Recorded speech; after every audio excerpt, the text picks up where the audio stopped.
All right, everybody. Welcome back to another episode. It's December the 15th, 2015. Let me say that again. That is December 15th. I remember it just being August a couple of days ago, and I cannot even begin to fathom that is the middle of December.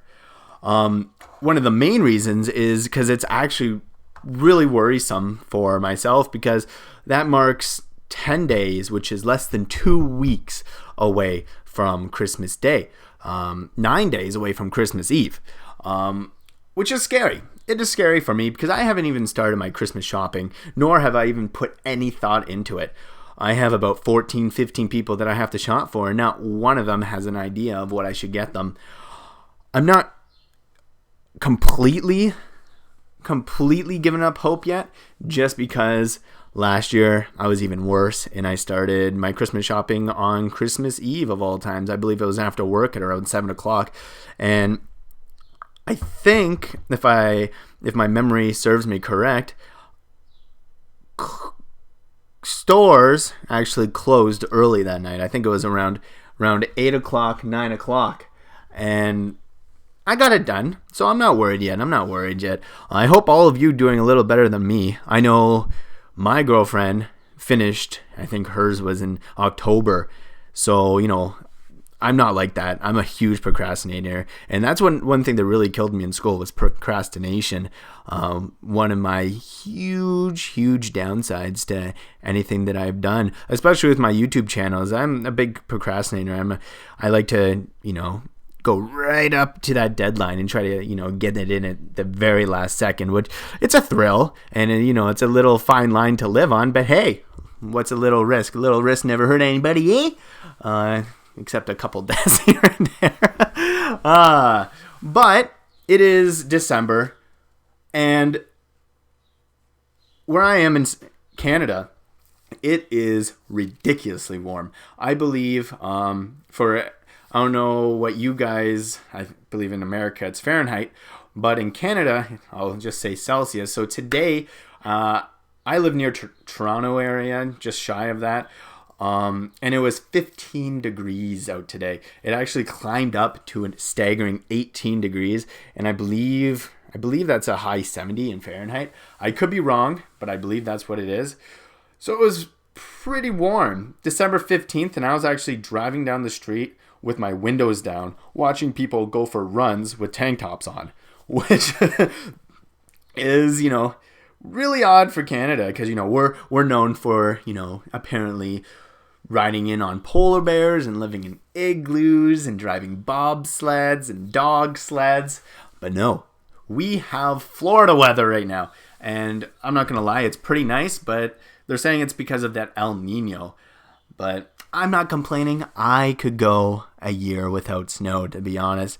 All this shoveling really takes its toll on you, even though it's pretty free when it comes up to the workout. You don't even need a gym for that, which comes in handy. But how are you guys doing? I know you guys can't answer me, so that was kind of a dumb question, but I'm doing pretty good. Me and my buddy, we went to the casino the other night. It was supposed to be me, my buddy, and my girlfriend, and at the last second, my girlfriend decided to bail out on us, and we ended up going to the casino at around 12:30 at night, and we had an absolute blast. I don't know if any of you have been to the casino. I don't know if the casinos are different in the States. I know that in the States, you can, as long as you're gambling, you can get free alcohol, which is so cool. But in Canada, the only thing that we get free in casinos is coffee. So me and my buddy, instead of spending the $2 at the Tim Hortons, got a coffee from, as we were calling her, Coffee Bitch. And we were looking for Coffee Bitch for about an hour until we found her, and we were so excited. But that wasn't even the highlight of the night. The highlight of the night was, it was around 1:30 at night, right? And we were doing a couple of the slots because we didn't want to go to the blackjack table or the roulette table or anything like that, because they were large groups of people and they were all looked like they were, part of the mafia and, were about to knife us. So we decided, to shy away from that. So we did, but the best part of the night was when we were at the slots. And out of, I wanted to say the corner of my ear, but that doesn't make sense whatsoever. But in the distance, we heard a little bit of a mumble. That mumble became louder, and even louder as it came closer to us. And then all you hear is, "Where's my money?" Right? So me and my buddy turned around, and the guy's like, "Where's my money? Where's my $1,300 you took from me?" So we looked around, and this guy is, I kid you not, yelling in the middle of the casino at the top of his lungs at this woman. And they started walking down the corridor hallway towards what they call the Sapphire Room, where all the $1 and $2 slots are, the sophisticated section of the casino, if there is such a thing. And this guy was just with his little wheelie suitcase with the one wheel that was just shaky and off to the side, so it was, making a horrible squeak noise. He's just behind this girl with this horrible accent. "Where's my $1,300? And then the woman, I believe they were an East Indian family, so it was just the two of them. But he sounded, it was so weird. He sounded like he was from like Western United States. He had like this weird thick Western accent, which if you're East Indian and you have a Western accent, something's a little up there. So that in its own was funny. But his mom, which, I just spoiled it. We found out that it was his mom. It was his mom that he was wondering where his $1,300 was coming from, and he's just following behind her. And it was the funniest thing, because me and my buddy, we got off that slot machine because we literally thought we were going to be part of a shooting. Just the way it was going down, we were really nervous. So we started to, we grabbed our coffee that we got from Coffee Bitch, and we walked, and we just kept walking, trying to get away from them. But I swear, every single time we took 7 steps or 8 steps, we somehow ran up right beside them. So we were thinking that they were starting to follow us, which was pretty eventful. We actually ended up coming home after we went out for dinner, because my buddy won $150 on slots, and of course I went -60 on the night, but he won $150, and so he treated us to dinner to this one restaurant where we had the absolute worst chicken sandwich we've ever had. It was supposed to be a buffalo chicken sandwich, but it looked like, how when you usually get a buffalo chicken sandwich, it's, it's really saucy, and it's almost like a chicken wing inside of a bun with lettuce and tomato, sometimes mayo, ranch, blue cheese, whatever you ask for. Well, that's what we were expecting. But when we got up and the server brought us our food, we both ordered it. It literally looked like the driest bun that you could ever imagine, with a piece of KFC chicken on top of it, and then another dry ass bun on top of that, with on the side, it looked like just a brick of blue cheese that they just threw in this little saucer beside us. And we just looked at each other, because you expect this really, extravagant. We were paying $16 for a freaking sandwich, so we were expecting something good. But no, it was just KFC, and then they expect you to just cover it in blue cheese. So, we decided to give it a go. We didn't, really try anything. We kept the ketchup close, though. We kept the ketchup close just in case. But I kid you not, when we bit into that thing, it felt like and tasted like you were biting into the middle of your sofa. It was like biting into a seat cushion that was 15 years old, and it had all that dust. It was it was the grossest thing. Or like you were on the beach or in the Sahara Desert and you just bit into a sand dune. It was so dry, but deceivingly dry, because you looked at it and it looked like one of those pictures that, you see at McDonald's when it looks all juicy and, extravagant, and they do a remarkable job, pitching the idea of this delicious thing to you. That's what it looked like, but man, was it dry. So we just drenched them. We drenched them in ketchup to, save our night. But that's how my week's been so far. That's the only thing I've done since the last video that we've done. I wanted to tell you guys a little bit about myself as well.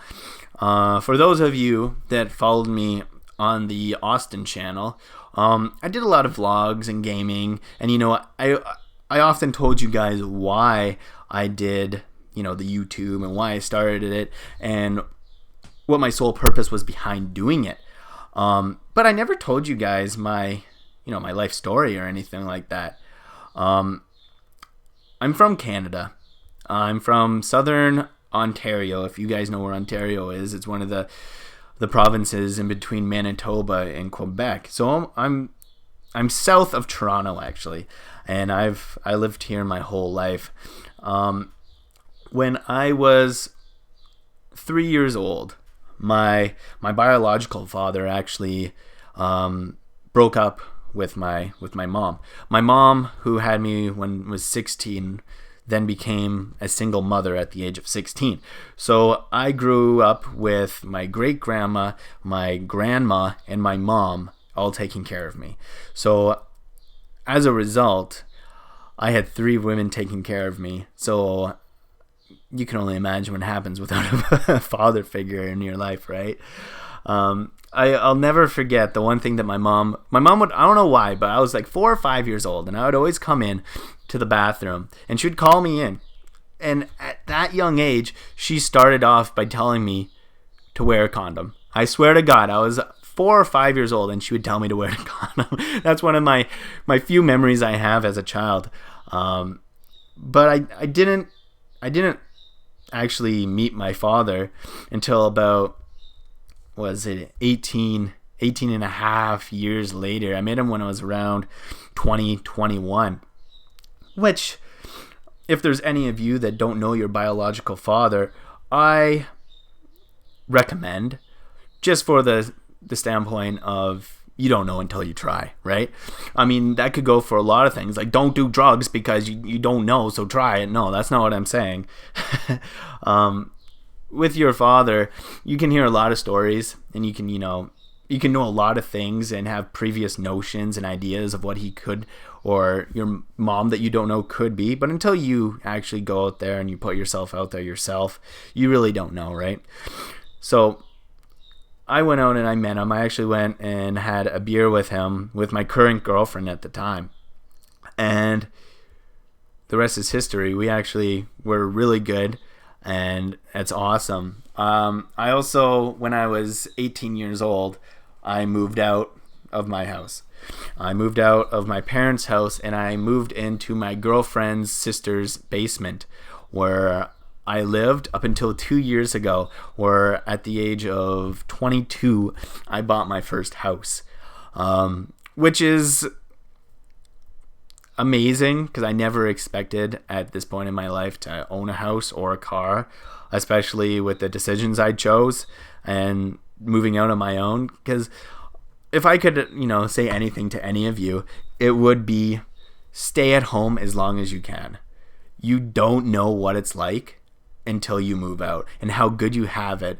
Not like financially, sure, like it's one thing. I could have saved tens of thousands of dollars, but also like emotionally, like it's hard to, like, you see your parents all the time when you're at home, and as much as it kills you, you still love them, but they drive you up the wall, and that's why you move out. But once you move out, your life becomes so busy that you never see them, right? So it takes its toll on your relationship. So if I was to say anything, please just, before you make any harsh decisions, just stay at home financially, for one, and two, yeah. But yeah, I went to school to be a police officer, and that's where I originally, I didn't want to be a police officer. I shouldn't lie to you guys. First I wanted to go into broadcasting, then I wanted to do physiotherapy, then I wanted to be a firefighter, then at the last moment I decided to be a cop. Why I decided that I wanted to be a cop, I have no idea, but I'll never, ever regret that, because when I went to school to be a police officer, and that's where I met my girlfriend, and hopefully one day she'll be my wife. Don't tell her though. Okay, that's our secret. But I'll never take that back or that decision, even though, I don't want to be a cop today, and I'm probably going to go back to school, and I'm probably going to, back to school for broadcasting. I'll never take that decision away just because of that. But that's a little bit about me. I don't want to, spoil all the secrets to you guys because, I don't want you guys to stalk me or anything like you would. But you know what I'm saying. But I have a couple questions for you guys regarding this channel. And I have a couple statements as well. I want to say that if you guys want me to do a camera, I can do a camera. I just know that my camera has been acting up right now. But if you guys really want a camera, please tell me, because I have this camera somewhere. It's just like a regular picture. I don't know what you call it. I sound stupid saying a picture camera, but that's what I think of it. And I can just set it up and record me. It's nothing special, but at least you guys would be able to see me, because my stupid webcam that cost me $70 decides that it's from 1960s and just records in black and white or purple. Black, white, or purple, those are my options. So I'd rather not use that. But I also wanted to say that I need you guys to comment in the comment section below. If you guys are watching, I need your guys' ideas, what you guys want me to talk about. I want your feedback. I want you guys to let me know what you think, what directions you want me to go in. Tell me stories. Tell me how your week's going. I want this to be a community, not just, like a little podcast. I want it to be as if you were, talking to your friend 2 or 3 times a week. That's what I want this to be. I want and the people who watch it to be a little community where we can share and talk to each other and become friends. That's what I want. That's what I really want. I think that'd be so cool. And just somewhere that we can escape the week, the trials and tribulations and the stresses that we go in work, school, or whatever the hell you do, hopscotch during the week, whatever you do that causes you stress. This can just be an escape for us, even for myself, because I love just venting. It's almost like talking to somebody on the phone, except I'm long-winded and I'm not letting the person get anything in edgewise. But I also have set up a Twitter account that I think a couple of you have started to follow me on. It's at Gordil27. I'll put the link in the description below. There is also a link at the right near the channel art on the channel's homepage that you click on that will take you directly there. I can probably, if you guys ever want to ask me a question directly or share something with me personally, that's the place to do it, because I have my phone on me 24/7, so I'll be able to respond back to you rather quickly, as opposed to being on YouTube, which is harder for me. But while I am also a huge YouTube watcher, so I watch a lot of YouTube, so I stumbled across this one video, and I think this is going to be a video, like an episodely, is that a word, episodely? But okay, let's say a daily thing, where I'm just going to find a random video, and I'm going to show it to you guys. I got to that part of, that part of YouTube where you just keep clicking the related videos or the suggested videos, and then you get to this part of YouTube and you're like, oh God, I got there again. That weird part of YouTube. Well, I got there, and I'm going to show you guys this video. I'll put the link in the description below, and hopefully I ruin your guys' week. Or I could have made your day that much better. Who knows? But thank you guys for listening. I've had a lot of fun. It's been a lot of fun talking to you. But until next time, you guys have a wonderful day tomorrow, and I'll talk to you guys later. Take care, guys.